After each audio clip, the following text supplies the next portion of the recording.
ایک دن میں 7 دفعہ تیرا گناہ کرے تو 7 دفعہ تیرے پاس آ کر کہے کہ توبہ کرتا ہوں تو اسے معاف کر۔ معافی کا پیغام خدا یسوع مسیح نے پیش کیا، معافی کے بارے میں خدا یسوع مسیح نے بتایا۔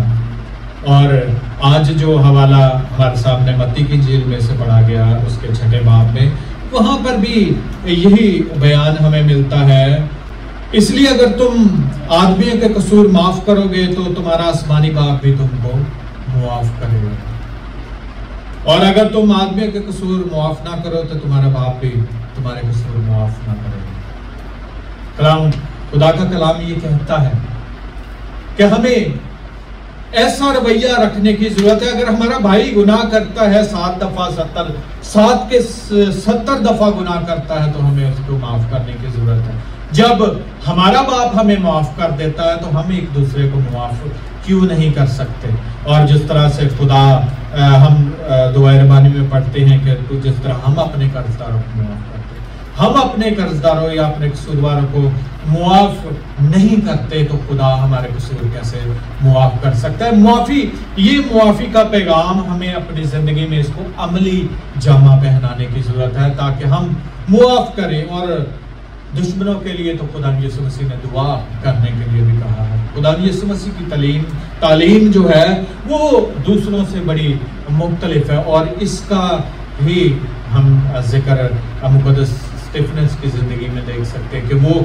کس قدر تکلیف کی حالت میں ہے، لیکن وہ کیا کہتا ہے کہ خدا ان کو معاف کر۔ تو ہم اپنی زندگی میں بھی مقدس اسٹیفنس کی طرح رویہ رکھیں، اپنی زندگی میں معافی کا عنصر رکھیں تاکہ ہم اگر معاف کریں گے تو خدا بھی ہمارے گناہوں کو جو ہے وہ معاف کرے گا۔ سو آج کلام کے وسیلہ سے خدا مجھے اور آپ کو برکت دے۔ آئیے ہم اپنے سر کو جھکائیں اور دعا کریں۔